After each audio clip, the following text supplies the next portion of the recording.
The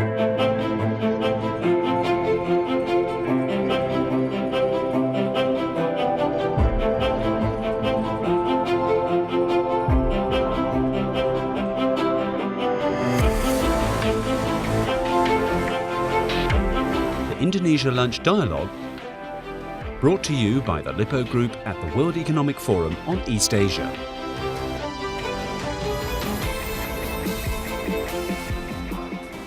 Secretary Cesar, I was just thinking of taking the discussion onto a regional level. The Philippines is the second largest market in terms of population in ASEAN. How do you, as one of the fellow giants of ASEAN, view the prospect next year of the ASEAN Economic Community? Is it just going to be an opportunity for large corporates and corporates from countries which have saturated markets, my own country, Malaysia, Singapore, and possibly Thailand, to exploit the opportunities of the giants? How will the countries such as Philippines and perhaps Indonesia take advantage from this change? Thank you, Karim. There's only one giant in ASEAN, and that's Indonesia. Without Indonesia doing well, without stability in Indonesia, without economic growth in Indonesia, the rest of ASEAN will not be growing as fast, will not be as healthy. What are the challenges to an integrated ASEAN? The integration of ASEAN is not preordained. The countries must make it happen. Among the challenges that I see would be one, infrastructure. We've been talking about infrastructure the past 2 days. But if we are to make it one market, we need to connect the countries, especially archipelagic countries such as Indonesia and the Philippines. We need to increase investments in infrastructure. There is money in the region. Another challenge would be how to deepen the financial market so that the money in the region can be recycled to make it easier to finance that infrastructure. Right now, we're sending our money to Western capital markets. Third, we need to invest in our people. But education is the key to making sure that the hundreds of millions of people between our two countries become productive participants in the integrated ASEAN market. We need to have a common customs border. Obviously, that won't happen overnight, no? But I believe that creating a common customs border builds confidence about the member countries. Because without a common customs border, there will be always games. And when there are games, the trust will not be as high as what would be needed in opening up markets, in opening up countries, and making countries more vulnerable, especially politically, in each one's area.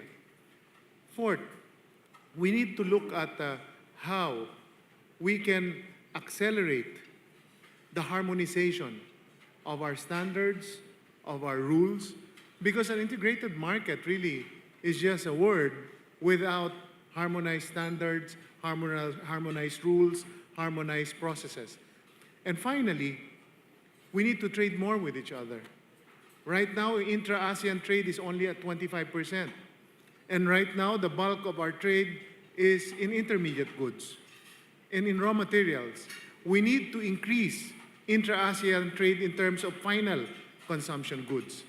Because if we're able to increase that, then we are able to reduce our vulnerability to foreign export markets.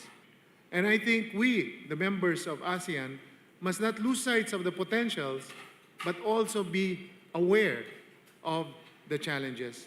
And we must make sure that in our respective domestic policies, we must not go for the easy solutions. Because in integration, there will be winners and losers. But I would like to say that there will be more winners. Thank you very much, Secretary. Now, I'm afraid we don't have any time to take questions from the floor. But as I see it, some of the key takeaways are the need for courage and focus in policy formulation and execution. Can we move the countries of ASEAN, and especially the giants, away from purely being consumption-driven in terms of economic growth? How can we deepen manufacturing capacity to provide better jobs, deepen also financial markets, the investment in education to upgrade and provide a much better workforce in order partly to attract the type of manufacturing jobs that we're after, and then also harness the demographic dividend that we were all talking about. But coming onto the broader scale, it's a political challenge, harmonization of standards, looking at trade issues from a win-win as opposed to identifying small sectors of interest. Thank you very much. And thanks also to the panel. Ladies and gentlemen, with that, the Indonesia lunch is concluded. Thanks very much to the Lippo Group, and thanks to all of you. Thanks.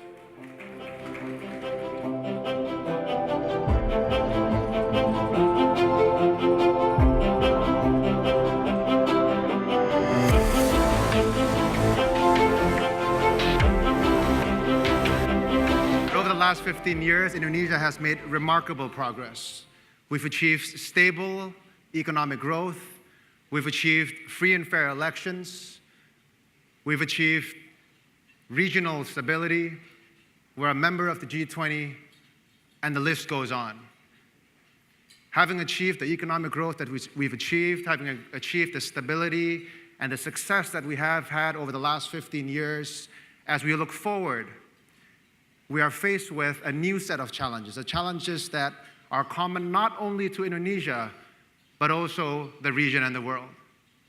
Thinking not only free and fair elections, but effective governance and restoring trust in public government. Thinking not only about GDP growth or per capita GDP, but about quality of life and making sure that everyone has access to education, everyone has access to healthcare, and everyone is able to live a meaningful life. And that is the Indonesian dream. The Indonesian dream is not a dream of individuals, it is a dream of a whole country. And until everyone in Indonesia and the region is able to have that opportunity, we have not achieved that Indonesian dream.